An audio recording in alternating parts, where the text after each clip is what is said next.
Date of birth அப்படிங்கிறது நம்ம எப்போ பிறக்க போகிறோம், எத்தனை மணிக்கு பிறக்க போகிறோம், எந்த நாளில் பிறக்க போகிறோம் அப்படின்னு டிசைட் பண்ணுற டெக்னாலஜியில் அன்றைக்கி வந்தாச்சு. ஆனால் இந்த டேட் ஆஃப் டெத் அப்படின்னு ஒன்று இருக்குது இல்லையா, அது யாருனாலையும் கண்டுபிடிக்க முடியுமா? முடியவே முடியாது. அது பார்த்திங்கன்னா ஒரு பை பிலீஃப் கடவுள் ஏற்கனவே நம்ம நெத்தியில் எழுதிட்டார், நம்மளுடைய தேதியை நெத்தியில் எழுதிட்டார் அப்படிங்கிறது எல்லாருமே பேசுகிறோம். இது உண்மையாலுமே ஒரு வகையில் நம்ம நம்பக்கூடிய விஷயந்தான்.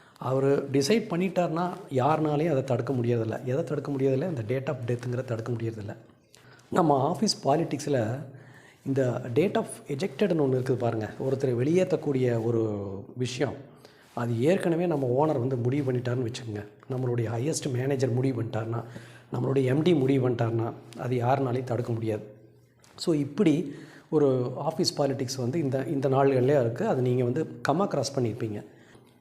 இவனால் இங்கே இருந்தால் பிரச்சனையாகும் அப்படின்னு முடிவு பண்ணுறது ஒன்று, அல்லது இவனை எனக்கு பிடிக்கல, என்ன காரணத்துக்காக பிடிக்கல, ஏதோ ஒரு காரணத்துக்காக பிடிக்கல, அதனால் இவன் இங்கேருந்து ஆபத்து அப்படின்னு நினைக்கக்கூடிய ஒரு காரணம்.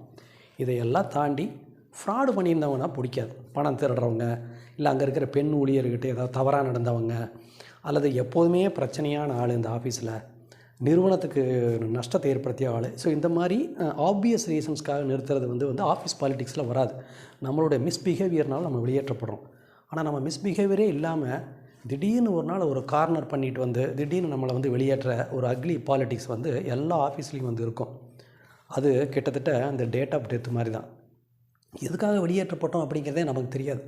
திடீர்னு நம்ம செய்யக்கூடிய செயல்கள் பிடிக்காது, நம்ம மேலே ஒரு தனிமைப்படுத்தப்படுவோம், நம்மளுடைய வேலைகள் குறைக்கப்படும், நம்ம அவமானப்படுத்தப்படுவோம், மறைமுகமாக பணிப்போர் தொடங்கியிருக்கும். ஸோ இந்த மாதிரி அது ஓனருக்கு மட்டும்தான் தெரியும். டேட் ஆஃப் டெத்துங்கிறது கடவுளுக்கு மட்டும் தெரிகிற மாதிரி, டேட் ஆஃப் எஜெக்ஷன் அப்படிங்கிறது ஓனருக்கு மட்டும்தான் தெரியும். ஸோ இந்த மாதிரி ஓனர்கிட்டேருந்தெல்லாம் நீங்கள் வெளியே வந்தோடனே மனசு ரொம்ப கஷ்டமாக இருக்கும். கரெக்டாக என்ன காரணத்துக்காக நம்ம வெளியேற்றப்பட்டோம் அப்படின்னு நமக்கே தெரியாமல் மனசு கஷ்டமாக இருக்கும். ஸோ அதுக்காக கஷ்டப்படவே படாதீங்க. அதே கடவுள் ஒரு கதவை சாத்தியிருப்பார், கண்டிப்பாக உங்களுக்கு ஒரு கதவை திறப்பார் அப்படிங்கிறத நீங்கள் நம்பணும். இந்த விஷயத்தில் மனசை ரொம்ப இழக்கிறத விட பரவாயில்லன்னு காமாக இருந்துக்கிறதா ரொம்ப ரொம்ப நல்லது. ஏன்னா திறமை உள்ளவங்களுக்கு எல்லா இடத்துலையும் இடம் இருக்குது. மறுபடியும் ஒரு நல்ல வீடியோவில் சந்திக்கும் வரை பாய்.